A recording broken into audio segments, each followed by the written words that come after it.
বৌমা শাশুড়ির এই ঝগড়ার প্রধান কারণ হচ্ছে জেনারেশন গ্যাপ, ঠিক কিনা? শাশুড়ি এক জেনারেশনের আর বৌমা আরেক জেনারেশনের। শাশুড়ি ভাবে একরকম, বৌমা ভাবে আরেক রকম। শাশুড়ি চায় বউর উপর খবরদারি করতে, বউ চায় শাশুড়ির উপর খবরদারি করতে। এই ডমিনেটিং এর কারণে কিলাকিলি আছে না নাই? এটা ঠিক না। আমার শাশুড়ি মায়েরা যারা আছেন, প্রথমে শাশুড়ি দিয়ে শুরু করি। আমার মাইকের আওয়াজ যে ঘরগুলোতে যায়, আমার শাশুড়ি মাদেরকে বলবো, বউদের উপর অত্যাচার করবেন না। ছেলেরে প্রশ্ন করে, তোর কাছে তোর বউ বড় না আমি বড়? আছে না নাই? এটা একটা প্রশ্ন হইল। তোর বউ বড় না আমি বড়? দুইজনেই বড়। এক ছেলে সুন্দর উত্তর দিছে, আমার কাছে ভালো লাগছে উত্তরটা শুনে।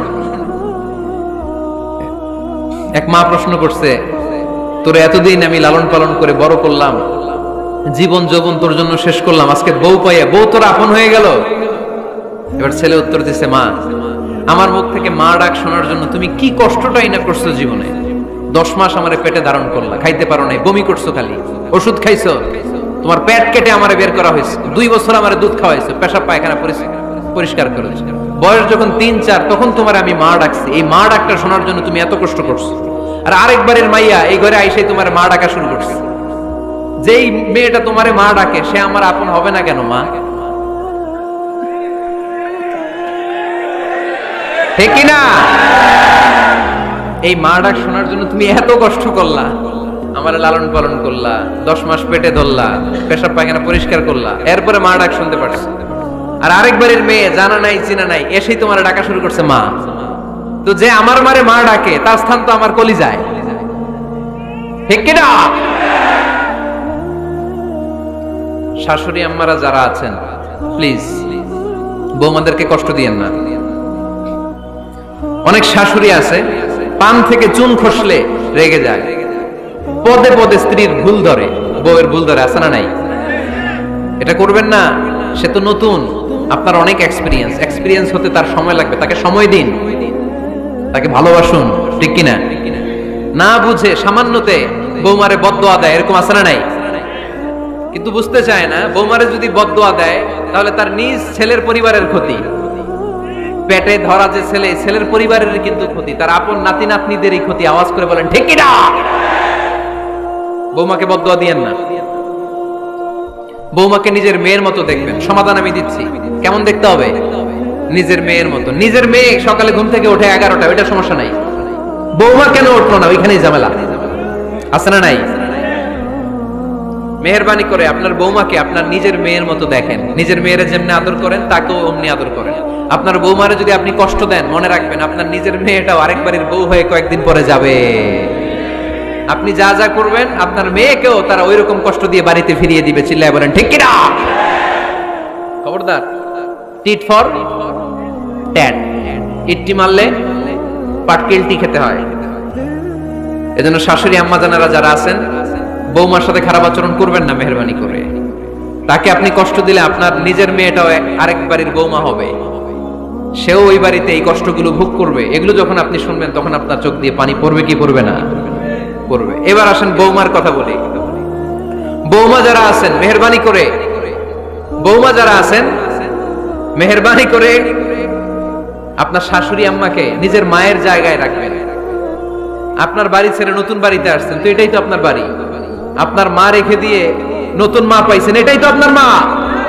তো ওনাকে মায়ের জায়গায় বসাতে আপনার সমস্যাটা কোথায়? বৌমারা খেয়াল রাখবেন, আপনি আপনার শাশুড়ির সাথে যে আচরণটা করতেছেন, আপনার শেষ বয়সে আপনার ছেলের বিয়ে দেওয়ার পরে যে বৌমাটা আসবে ওই আচরণই আপনাকে ফিরিয়ে দিবে। The nature has its own return. প্রকৃতির একটা মাইর আছে, এটা শেষ মাইর, এটা শেষ খেলা। প্রকৃতির খেলা বড় খেলা। আপনি আপনার শাশুড়ির সাথে যে আচরণ করবেন, আপনার শেষ বয়সে আপনি একদিন শাশুড়ি হবেন, এটা মাথায় রাখবেন। ওই আচরণই আপনি ফিরে পাবেন। আওয়াজ করে বলতে হবে ঠিক কিনা? এজন্য 9 নম্বর পয়েন্টস হচ্ছে মিউচুয়াল রেসপেক্ট। সবাই যেন সবাইকে ভালোবাসি। দোষ ছাড়া মানুষ নাই, সবার দোষ আছে। আমরা যেন একে অন্যের দোষ না খুঁজি। বৌমারা, আপনাদের কেন যদি আমার মাইকের আওয়াজ যায়, অল্প কিছু টেকনিক অবলম্বন করলে আপনি আপনার শাশুড়ির মন জয় করতে পারবেন। শাশুড়িরা আসলে বেশি কিছু চায় না, আগের জামানার মানুষ তো, এদেরকে ওইভাবে হাত করতে হবে। মাঝে মাঝে একটু শাশুড়ির মাথায় তেল দিয়ে দিয়ে, চুলে তেল দিয়ে দিবেন আর কি, মাঝে মাঝে চুল আশ্রয় দিবেন, এগুলো কিন্তু খুব পছন্দ করে শাশুড়িরা। ওনার প্রেশারটা একটু মেপে দিবেন, ডায়াবেটিক্সের ওষুধটা খাইলো কিনা সময় মতো খোঁজ নিবেন, কি পছন্দ করে খেতে একটু রান্না করে দিবেন। যেই বক্তার ওয়াজ শুনতে পছন্দ করে ওই বক্তার ওয়াজগুলো ডাউনলোড করে শাশুড়ি আম্মাকে দিবেন, ইসলামী বই দিবেন। দেখবেন বয়স্ক নারীরা মাহফিল যেতে খুব পছন্দ করে, ওয়াজ শুনতে খুব পছন্দ করে, নবীদের কাহিনীগুলো শুনতে পছন্দ করে। বসায় বসে একটু কাহিনীগুলো শোনাবেন। বাইরে বেরোলে জিজ্ঞেস করেন, আম্মা আপনার কিছু লাগবে কিনা। আরেকটা টিপস আছে, চুল যখন আশ্রাবেন আর শাশুড়ির মাথায় যখন তেল দিয়ে দিবেন, তখন অতীতের কথা জিজ্ঞেস করেন। দেখবেন অতীতের স্মৃতিতে হারিয়ে গিয়েছে আপনার শাশুড়ি। কি জিজ্ঞেস করবেন জানেন? জিজ্ঞেস করবেন, আম্মা জান, মুক্তিযুদ্ধের সময় আপনার বয়স কত ছিল? ওই সময় মুক্তিযুদ্ধের সময় আপনাদের এলাকায় কি কি হয়েছিল মা? আরেকটা প্রশ্ন করবেন, মা বিয়ের সময় আপনি কেমন ছিলেন? ওই দিন দেখবেন বুড়ি আর বুড়ি নাই, জোয়ান হয়ে গেছে। ওই দিন বলবে, মা আমি অনেক সুন্দরী ছিলাম, আমার মাথায় অনেক চুল ছিল, আজকে নাই।